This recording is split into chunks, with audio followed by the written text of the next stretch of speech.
नमस्कार,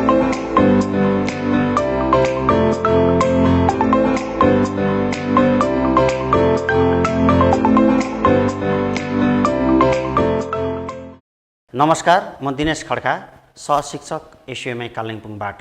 नानीहरू, विगत दिनहरूमा मैले क्लास 10 को क्लासहरू गरेँ। आज म क्लास 12 को शान्ति सन्देह कविता जस योन्जन प्यासीद्वारा रचिएको शान्ति सन्देह कविता पढाउन गइरहेको छु।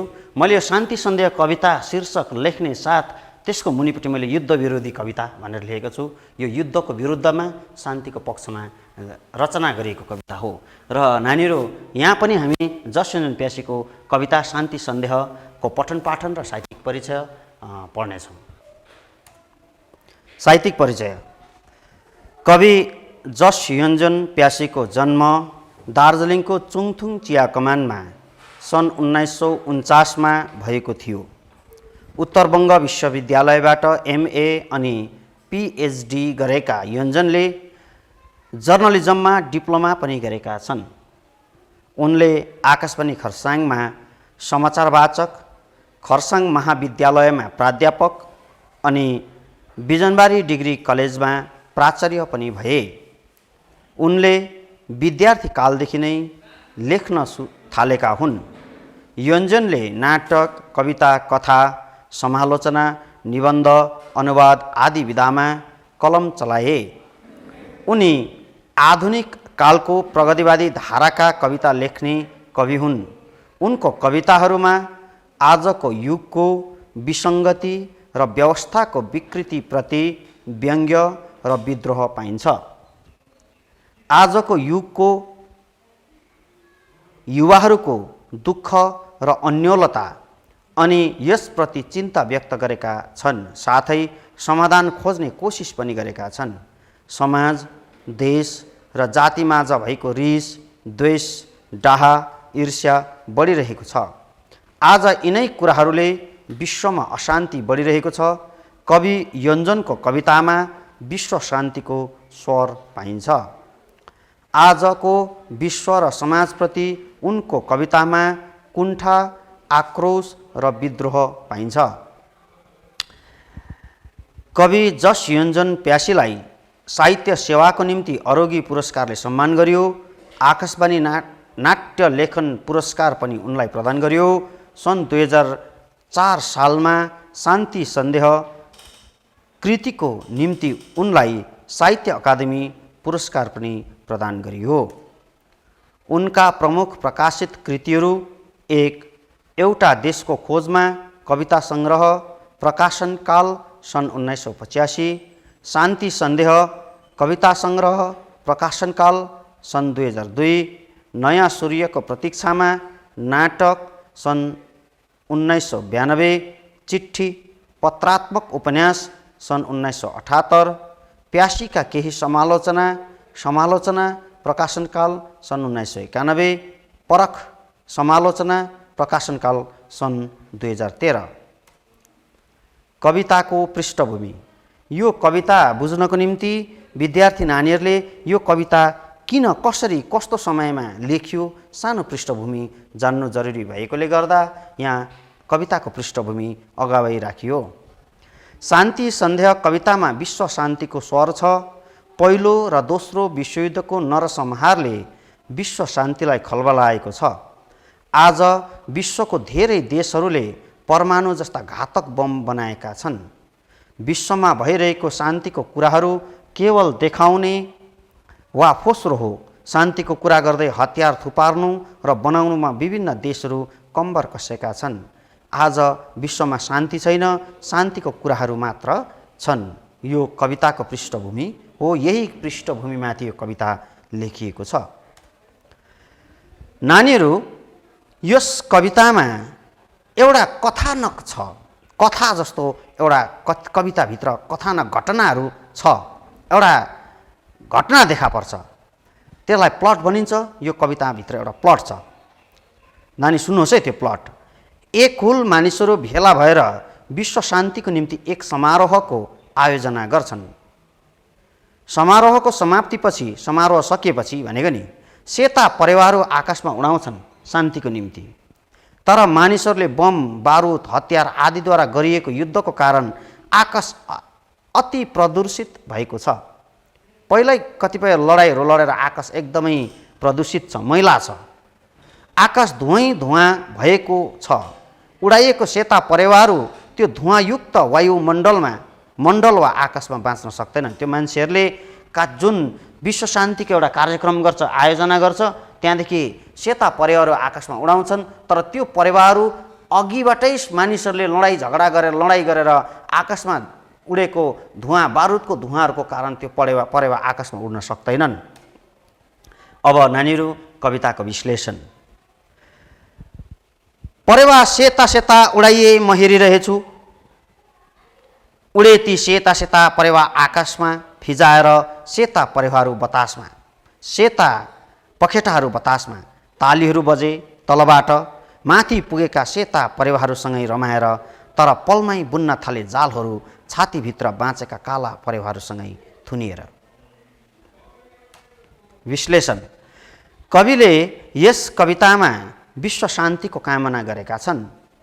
उनले शान्तिको कुरा गर्दै एक अर्कामा विभिन्न जालहरू बुन्दै फेरि अशान्तिकै मार्गमा हिँड्ने देश र मानिसहरूप्रति व्यङ्ग्य पनि गरेका छन्। उनले यस पङ्क्तिमा भन्छन्, मानिसहरू भेला भएर एक समारोहमा विश्व शान्तिको कामना गर्दै सेता परेवाहरू उडाइए, तालीहरू बजाइए, तर ती परेवाहरू उडेर माथि आकाशमा पुग्दा नपुग्दै धरतीमा भएका समारोहमा संलग्न मानिसहरूले फेरि एक अर्कामा जाल झेल गर्न थाले। विश्व शान्तिको भावले उडाएका सेता परेवा र उत्सवको घटनाहरू सबै भुलेर आफ्नो छातीमा भएको कालो भावनाको बसमा परेर अशान्तिको पथमा हिँड्न थाले। म हेरिरहेछु, एउटा समारोह आरम्भ भयो यसरी, एउटा अवरोह आरम्भ भयो यसरी। विश्लेषण।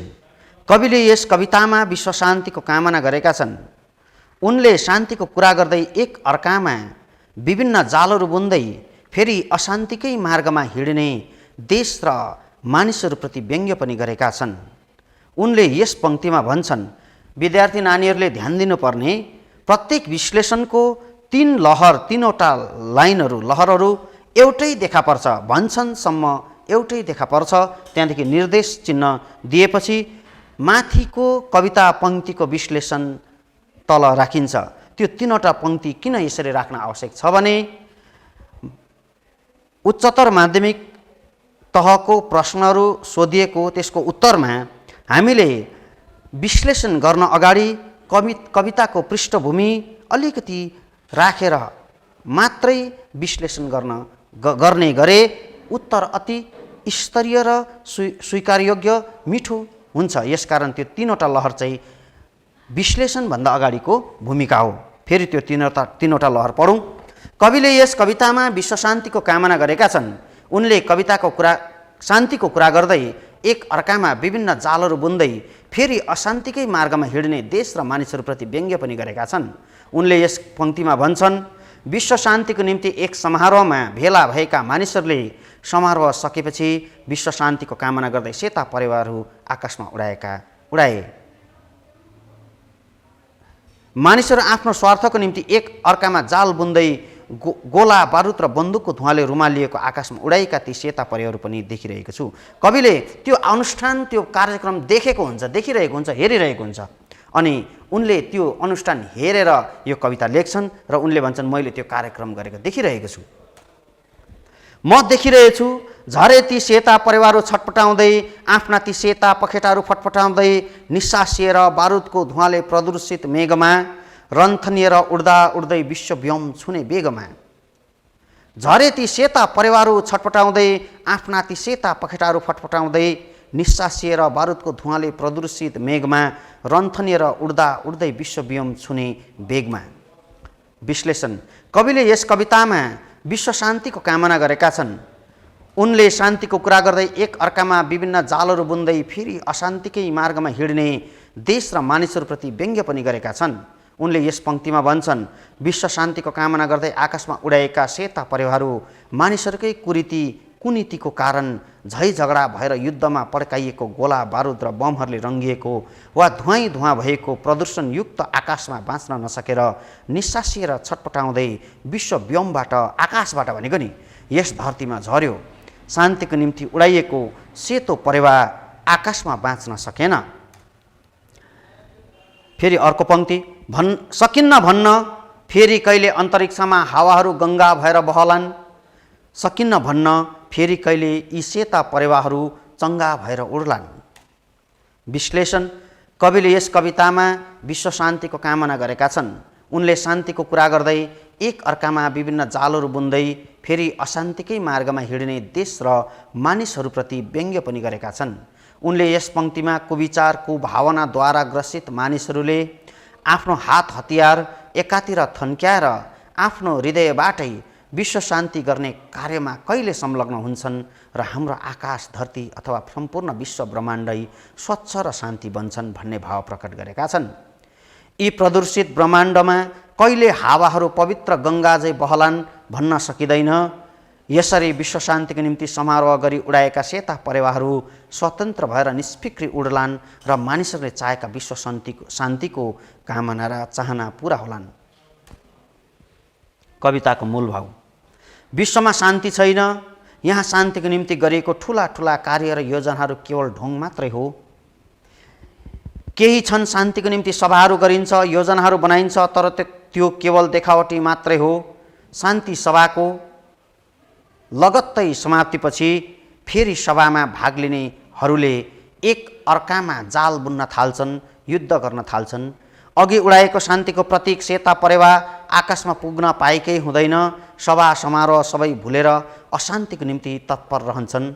कुव्यवहार, कुभावना र कुकर्ममा लीन हुन्छन्। यस्ता विभिन्न मानिसहरू राष्ट्रहरूको व्यवहार एकातिर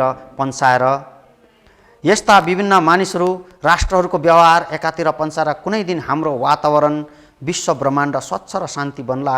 एक दिन त शान्तिको कामना सफल होला। शब्दार्थ, सन्देह भनेको शङ्का, सेता सेता परेवा भनेको शान्तिको प्रतीक, काला परेवा अशान्तिको प्रतीक, बारुद पड्किने गोला बन्दुक आदि बनाउने पदार्थ, मेघ बादल प्रदूषित मैला भएको, विश्वव्योम आकाश, वेग गति रफ्तार अन्तरिक्ष, पृथ्वी र अन्य ग्रह वा ताराहरूको बीचको खाली ठाउँ, गङ्गा पवित्रताको प्रतीक, चङ्गा गुड्डी। बहुविकल्पित प्रश्न। नानीहरूले उच्चतर माध्यमिक तहको प्रश्नपत्र पल्टाएर हेर्नुभयो भने प्रश्न सङ्ख्या 1 मा बहुविकल्पित प्रश्न भनेर 8 वटा प्रश्न दिएको हुन्छ। प्रत्येक प्रश्नको 1 अङ्क दिएको, 8 वटा प्रश्नको 8 अङ्क रहेको हुन्छ। त्यहाँनिर लेखिएको हुन्छ प्रश्न सङ्ख्या 1 मा तलका प्रश्नहरूमध्ये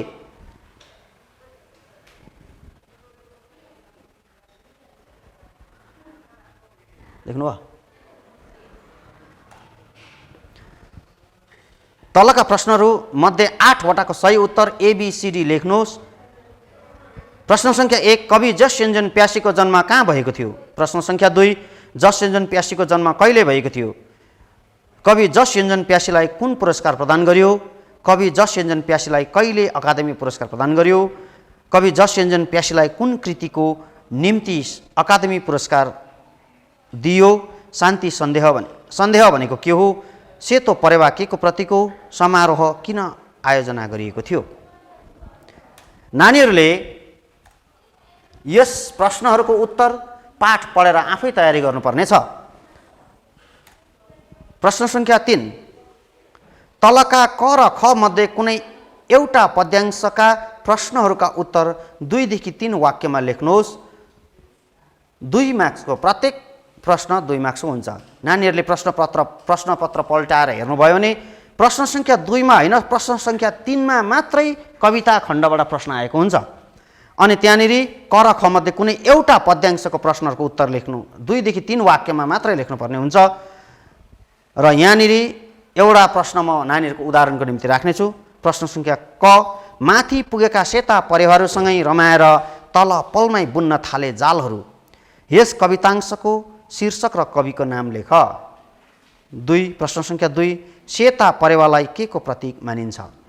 यो पनि सरल प्रश्न भएकोले गर्दा यसको पनि उत्तर यहाँ राखिएन। नानीहरूले पाठ पढेर आफै उत्तर तयारी गर्नुपर्नेछ। अब नानीहरूले प्रश्नपत्रको प्रश्न सङ्ख्या 4मा जानुभयो भने मात्रै त्यहाँ कविताकोबाट प्रश्न आएको हुन्छ, कविता खण्डबाट। त्यो कारण प्रश्न सङ्ख्या 4मा हेर्नुहोस्। तलका क र ख मध्ये कुनै एउटा पद्यांशका प्रश्नहरूका उत्तर 3 वाक्यमा लेख्नुहोस् अनि यो प्रश्नमा 5 अङ्क दिएको हुन्छ। प्रश्न सङ्ख्या क, म हेरिरहेछु झरे ती सेता परेवाहरू छटपटाउँदै, आफ्ना ती सेता पखेटाहरू फटफटाउँदै, निस्सासिएर बारुदको धुवाँले प्रदूषित मेघमा, रन्थनिएर उड्दा उड्दै विश्वव्योम छुने बेगमा। प्रस्तुत पद्यांश कुन पाठबाट लिएको हो? नानीहरूले यसको उत्तर लेख्न सक्छन्। उक्त कविताका कवि को हुन्? सक्छन्। प्रदूषित र विश्वव्योमको अर्थ लेख्नुहोस्। यसको अर्थ नानीहरूले माथि शब्दार्थमा पाइहाल्नुहुन्छ, त्यहाँ गएर भेट्न सक्नुहुनेछ। सेता परिवारहरू किन छटपटाउँदै झरे?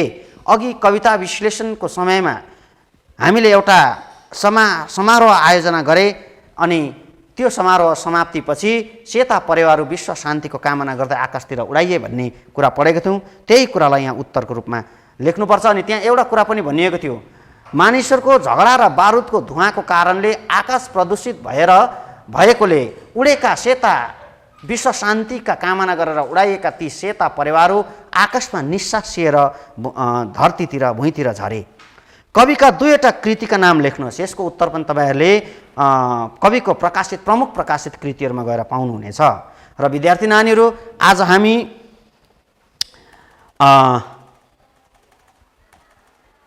जस योन्जन प्यासीद्वारा रचित कविता शान्ति सन्देहको पठन पाठन विश्लेषण र उच्चतर माध्यमिक तहमा आउने प्रमुख प्रश्नहरूको